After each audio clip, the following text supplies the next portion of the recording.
نشان تشن دہانی تھا وہ حسین، گیتی پہ عرش کی جو نشانی تھا وہ حسین،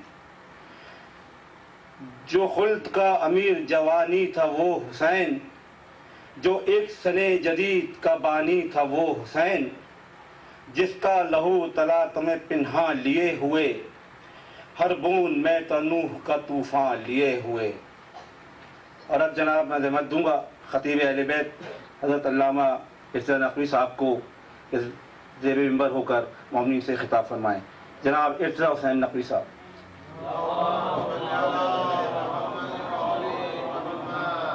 اور محمد و آل محمد بلند تر صلوات۔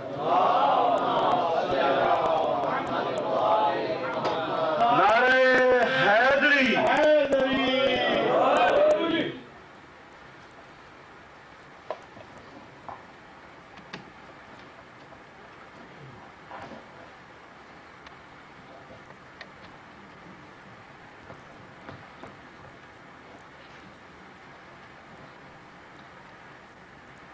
أعوذ بالله السميع العليم من الشيطان اللعين الرجيم، بسم الله الرحمن الرحيم، الحمد لله العلي عن شبه المخلوقين، الغالب لمقال الواصفين، الظاهر بعجائب تدبيره للناظرين، الباطن بجلال عزته عن فكر المتوهمين، العالم بلا اكتساب ولا ازدياد ولا علم مستفاد، المقدر لجميع الأمور بلا روية ولا ضمير، الذي لا تغشاه الظلم ولا يستضيء بالأنوار، لا يرهقه ليل ولا يجري عليه النهار، ليس إدراكه بالأبصار ولا علمه بالأخبار، والصلاة والسلام على نبيه الأمي، أرسله بالضياء وقدمه في الاصطفاء، فرتق به المفاتح وساور به المغالب، ذلل به الصعوبى وسهل به الهدون، حتى سره الضلال عن يمين وشمال، نور الأول مخلوق الأفضل بالقاسم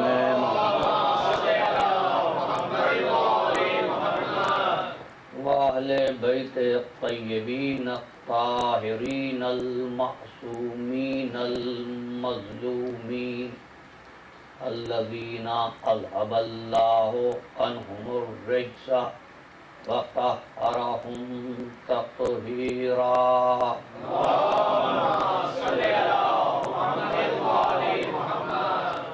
أما بعد فقد قال الله تبارك وتعالى في محكم كتابه المبين، وهو أصدق الصادقين، بسم الله الرحمن الرحيم، والطور وكتاب مسطور في رق منشور، والبيت المعمور، والسقف المرفوع، والبحر المسجور، إن عذاب ربك لواقع ما له من دافع يوم تمور السماء مورا وتسير الجبال سيرا، وويل يومئذ للمكذبين الذين هم في خوض يلعبون۔ صلوات۔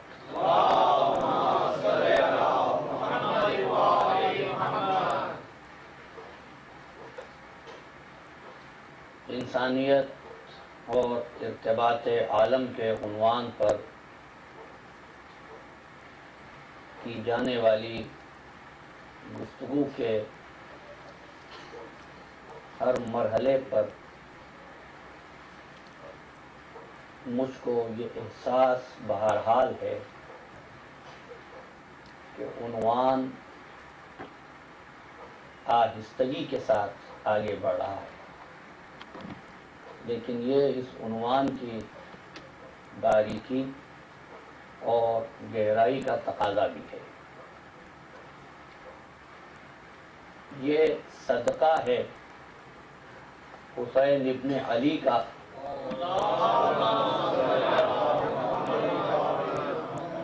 اور ثانی زہرا سیدہ زینب سلام اللہ علیہا کہ ہم کو شہدائے کربلا کے واسطے سے جن عنوانات پر گفتگو کرنے اور سماعت کرنے کا موقع نصیب ہو جاتا ہے، دوسرے مکاتیب فکر اس نعمت سے محروم ہیں۔ انسانیت اور ارتباط عالم وہی فکر کرے جس کا گہرا ربط باطن ان ہستیوں سے ہو جو وسائط الہی بن کر بندوں اور خالق کے درمیان میں رابطہ قائم کرتے ہیں۔ عزیزان محترم، خلاق عالم یہ چاہتا ہے کہ جو کچھ اس دنیا میں انسان فطری طور پر غیر اختیاری طور پر کر رہا ہے وہ اختیاری طور پر کرنے لگے۔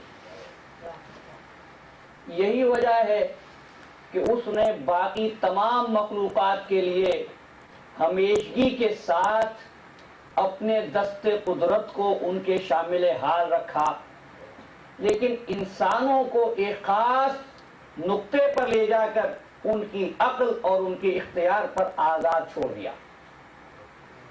لیکن جس وقت انسان کو اس نے اختیار دیا اس وقت بھی اس کا دست قدرت آہستگی کے ساتھ کام کر رہا تھا۔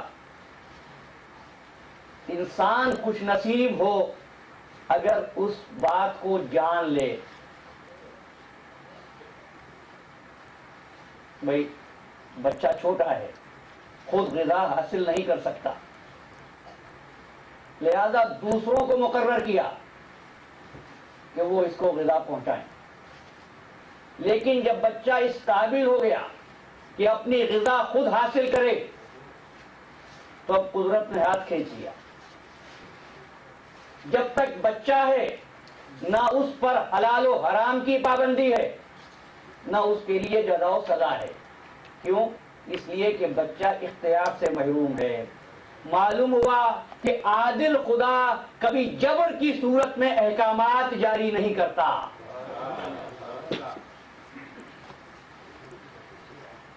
اگر جبر کی صورت میں احکامات ہوتے تو وہ بالغوں کو بھی بڑوں کو بھی احکامات کی پابندی سے اسی طرح مستثنا کر دیتا جیسا بچے کو کیا۔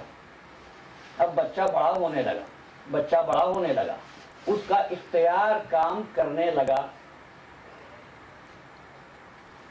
اب ماحول ہے کہ چاہے اس بچے کو تمیزدار بنا دے چاہے بدتمیز بنا دے، لیکن بچہ ہے جو قوت ممیزہ کو حاصل کر رہا ہے۔ قوت ممیزہ وہ یہ جاننے لگا ہے بلوغ کی طرف بڑھتے ہوئے کہ حماقت کیا ہے، عقل مندی کیا ہے، نیکی کیا ہے، بدی کیا ہے، اچھائی کیا ہے، برائی کیا ہے۔ یہاں تک اختیار ہے، لیکن اگر یہ چاہے کہ ہمیشہ بچہ ہی رہے یہ اس کے اختیار میں نہیں ہے کہ شباب کی منزلوں کو چھونے کے بعد خواہش یہ ہو کہ میں ہمیشہ نوجوان رہوں۔ نہیں، یہ تمہارا اختیار نہیں ہے۔ اس وقت بھی جب ہم نے تم کو اختیار دیا کچھ چیزیں ہیں جو ہمارے قبضے میں ہیں، تاکہ کبھی فیشن کی بنیاد پر یہ نہ کہہ سکو کہ بھئی میرے خیالات ذرا باغیانہ ہیں، میں تو دین کی پابندیوں کا بھی باغی ہوں اور خالق کا بھی باغی ہوں۔ یہ خیال نہ آنے پائے۔ یہی وجہ ہے کہ صحت اس کے ہاتھ میں، مرض اس کے ہاتھ میں، دماغ کا سلامت رہنا اس کے ہاتھ میں، تمہارا جوان رہنا اس کے ہاتھ میں، تمہارا تندرست رہنا اس کے ہاتھ میں۔ ہاں، لیکن چونکہ تم کو باقی مخلوقات سے بلند کرنا ہے، اس لیے تم سے وہ اطاعت نہیں لینی ہے جو درختوں، پتھروں، وحوش و طیور سے ہم لیتے ہیں۔ جیسے ہی بلوغ آیا، جیسے ہی عقل کامل ہوئی، لفظ کامل تکلفاً کہا ہے، جب اس نے عقل پا لی اور سمجھنے لگا، عقل مند ہو گیا، وہیں سے قدرت نے اپنا دست تسخیری کھینچ لیا۔ اب تک کون ہدایت کر رہا تھا؟ خالق۔ لیکن کس منزل پر آ کر انسان خالق کی ہدایت کے دائرے سے نکلا اور انبیاء کی ہدایت کے دائرے میں آ گیا۔ اب تک ہم ہدایت کر رہے تھے، اب انبیاء ہدایت کریں گے۔ پروردگار، کیا تیری ہدایت کافی نہیں تھی؟ عزیزان محترم، جب ایک انسان کی ہدایت کے لیے خدا کی ہدایت کافی نہیں ہوئی تو خدا کی کتاب کیسے کافی ہوگی؟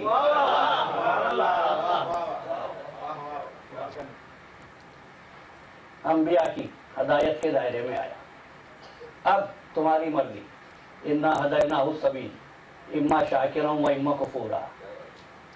ایک ایک بات کو واضح کرنے کے لیے کہیں کہیں مجھے تکرار بھی کرنا پڑتی ہے۔ ہم نے تم کو راہیں دکھا دی، چاہے اچھے بنو چاہے برے بنو، چاہے نیک بنو چاہے بد بنو، تمہاری مرضی ہے۔ اب جانوروں کا اچھا اور برا بننا اس کے اختیار میں نہیں ہے، تمہارا نیک اور برا ہونا تمہارے اختیار میں ہے۔ کیوں؟ اس لیے کہ وہ جزا و سزا کا مستحق نہیں، تم کو چاہتے ہیں ثواب بھی حاصل کرتے جاؤ۔ عزیزان محترم، یہ اس کا کرم و تفضل ہے کہ اس نے نیکی پر ثواب کا اعلان بھی کر دیا۔ میں ہمیشہ کہتا ہوں، قانون کی فرما برداری، قانون کا احترام تو ہر شہری کا فریضہ ہے۔ سزا ملتی ہے قانون توڑنے پر۔ ایک بار جرم کیجئے، جیل کی ہوا کھائیے، لیکن ساری عمر قانون کا احترام کیجئے، کوئی انعام نہیں، کوئی انعام نہیں ملتا۔ گویا کہ حکومتوں کا طریقہ یہ ہے، قانون توڑنے والے کے لیے سزا، قانون پر عمل کرنے والے کے لیے انعام نہیں ہے۔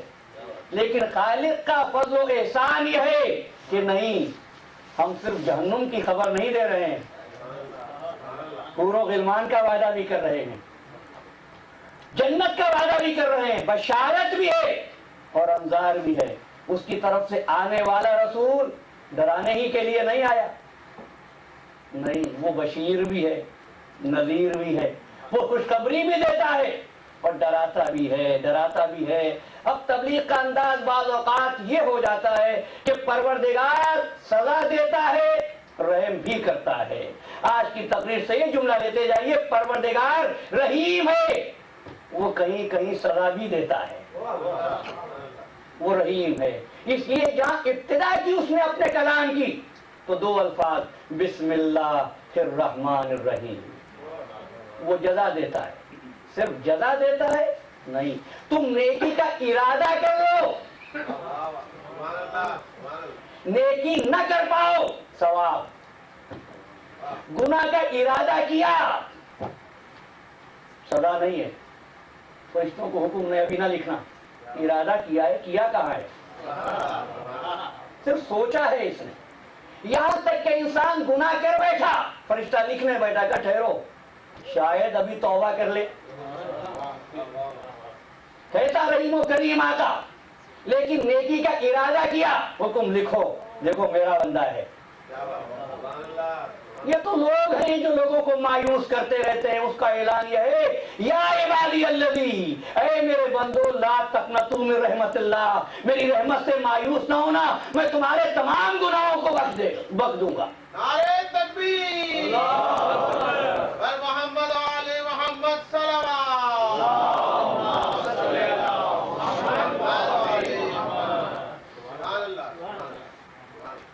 سب ثواب، جزا، عطا، فضل، احسان، اور پھر ایسا نہیں کہ صرف جزا نہیں۔ عزیزان محترم سنیے، من جاء بالحسنۃ فلہ عشر امثالھا، تم ایک نیکی کرو گے ہم 10 دیں گے، ہم 10 دیں گے، تم ایک نیکی کرو گے۔ اور صرف اتنا ہی نہیں، مثل الذین ينفقون اموالهم فی سبیل اللہ کمثل حبۃ انبتت سبع سنابل، جو اپنے مال کو اللہ کی راہ میں خرچ کرتے ہیں، توجہ، جو اللہ کی راہ میں خرچ کرتے ہیں، ان کی مثال ایسی ہے جیسے غلے کا ایک دانہ جس میں 7 بالیاں ہیں، فی کل حبۃ سبع سنابل، اور ہر بالی میں 100 دانے ہیں۔ یہ صرف اتنی سی بات نہیں، پھر ارشاد ہوا واللہ یضاعف لمن یشاء، اللہ جس کے لیے چاہتا ہے اس کو زیادہ کر دیتا ہے۔ واللہ واسع علیم، وہ جاننے والا بھی ہے، وہ پھیلانے والا بھی ہے، وہ سطح دینے والا بھی ہے۔ دیکھیے پہلے کا جو نیکی کرتا ہے، مال کو خرچ کرتا ہے، اس کی مثال غلے کے دانے کی جس میں 7 بالیاں اور ہر بالی میں 100 دانے، کافی نہیں ہے؟ نہیں، واللہ یضاعف لمن یشاء، اگر چاہیں تو اس سے بھی زیادہ کر دیں، کوئی حد نہیں ہے۔ پتہ نہیں مفتیان حرم کو شوق کیوں ہے حد ڈھونڈنے کا۔ وہ خالق جو ذرے کا علم رکھتا ہے وہ حد مقرر نہیں کرتا۔ واللہ یضاعف لمن یشاء، جس کے لیے چاہیں گے اس کو بھی مبارک کر دیں گے، زیادہ کر دیں گے۔ واللہ واسع علیم، کیوں؟ اس لیے کہ تم دیکھتے ہو عمل کے سائز کو، عمل کے وزن کو، ہم دیکھتے ہیں عمل کی کیفیت کو۔ تم دیکھتے ہو کام چھوٹا ہے یا کام بڑا، ہم دیکھتے ہیں کام کرتے وقت کیفیت کیا ہے۔ ایک کے پاس 1 لاکھ تھے، سائل آ گیا 10,000 دے دیے، دیا زیادہ، صرف 10,000 دیے نا۔ ایک کے پاس 1 ہی پیسہ تھا، سائل آ گیا، اس نے 1 پیسہ دے دیا، دیا کام، لیکن جو کچھ تھا سب دے دیا۔ تو وہ قلت عمل کو نہیں دیکھتا، کیفیت عمل کو دیکھتا ہے۔ بس یہی وجہ ہے کہ لوگوں کے لمبے لمبے رکوع و سجود ایک طرف، تسبیح ایک طرف، قیام و قعود ایک طرف، علی کے ہاتھ کی ضربت ایک طرف۔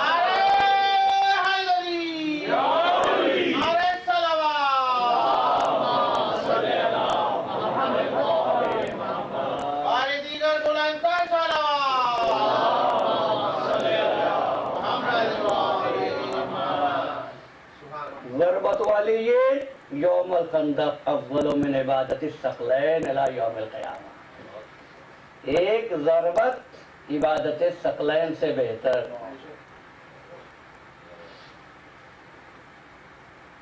جس کی ایک ضربت کی شان یہ ہو، اگر اس میں علی کے دیگر اعمال حسنہ کو بھی شامل کر دے، وہ دن بھر کے روزے، وہ رات بھر کی نمازیں، وہ نشر علوم، وہ غربا نوازی، وہ سخاوت، وہ یتیموں کا خیال کرنا، وہ بیواؤں کی خبر گیری، اگر تمام اعمال حسنہ کو شامل کر کے علی کے نفس کی قیمت لگائی جائے تو سوائے رضائے پروردگار کے اور کوئی شے علی کے نفس کی قیمت نہیں بن سکتی۔